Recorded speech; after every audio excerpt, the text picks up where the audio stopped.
Okay, moving on, still in 11G, partial fractions. We're doing example 16. We're still focusing on, at this point, how do we split it up into the partial fraction? Now this one differs from example 15 because while we have the two brackets, this one is squared. And that means we've got to do something a bit different. So when we split it up, we're going to have a over x plus 1. We're going to have b over x minus 1. And we're going to have c over x minus 1 squared. So we need to, when it's the squared term, we need to have the squared term, but we also need to have the singular term. All right, so we need to make sure we have both of those when we have a squared on the bottom. So when we want to make this a, we need a common denominator. Excuse me. Now just because I don't have a lot of room on my whiteboard, I'm just going to not repeat the left-hand side down, just to give myself a bit more space. We want a common denominator. So I want a over x plus 1, x minus 1 squared. So that means I'm going to have to do x minus 1 squared there. Now b, I want it over x plus 1, x minus 1 squared. So I'm going to have to multiply it by x plus 1, x minus 1. And then c, because I want it over x plus 1, x minus 1 squared, it's already got the x minus 1 squared on top. So that's just x plus 1. This is quite complicated. Well, not in the fact that it's hard, but in the fact that that's a lot of terms.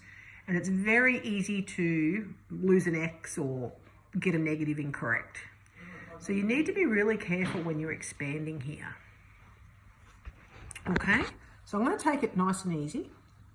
We're going to go to everything's now over our common denominator.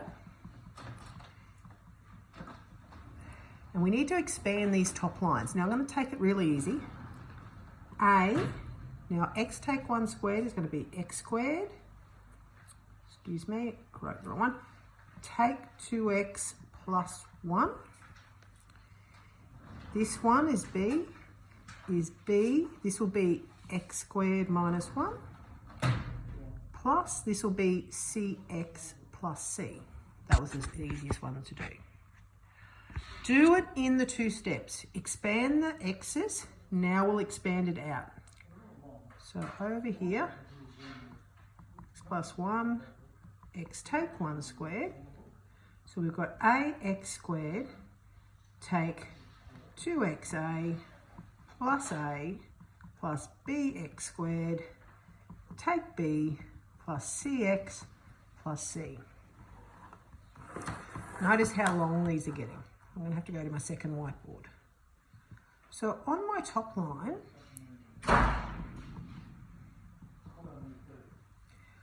I'm going to put the squareds together. So what's my x squareds? I've got a plus b. What do I have coefficient for x? Here's my x term, so that'll be negative 2a plus c. And then at the end, it's a take b plus c. So I've just grouped it into my x squared, my x, and my number. Now, just because I ran out of space, I'm sorry I couldn't do this. This is my left-hand side, remember? Running it down the side here. So when we come to equate. Now, I've got a plus bx squared in this one. How many x squareds have I got in this one? 0. So I'm going to have 0 equals a plus b. Now, in terms of x, I've got take 2a plus c. How many x's did I have up here? I had 2. So equals 2. And numbers a take b plus c equals, my number up here was 10.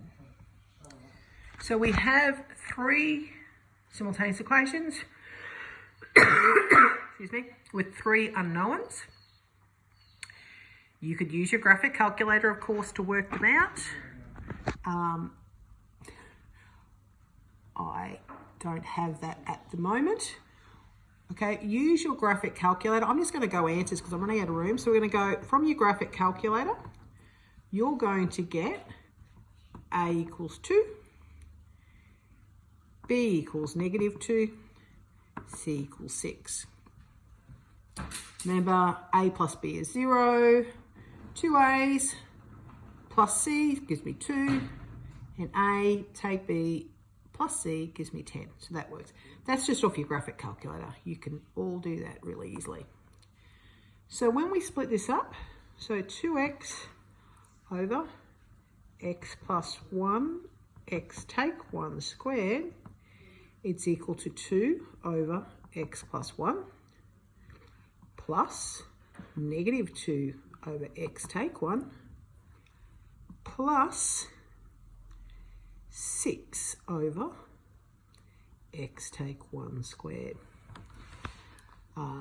So when you wanted to integrate, and instead of integrating this over here on the left, we can integrate each of these as we go across. Oops.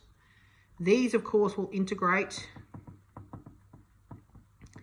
easily to ln x plus 1 plus -2 ln x take 1. How are we going to integrate this one? You can do that. You would have done one similar to that in methods. You can use substitution. Put 6 over u squared. Methods, I think you did a shorthand way in methods, but if not, you'd have to use substitution. So these questions are getting big when we get to that point. But just converting it to our partial fractions, there we go.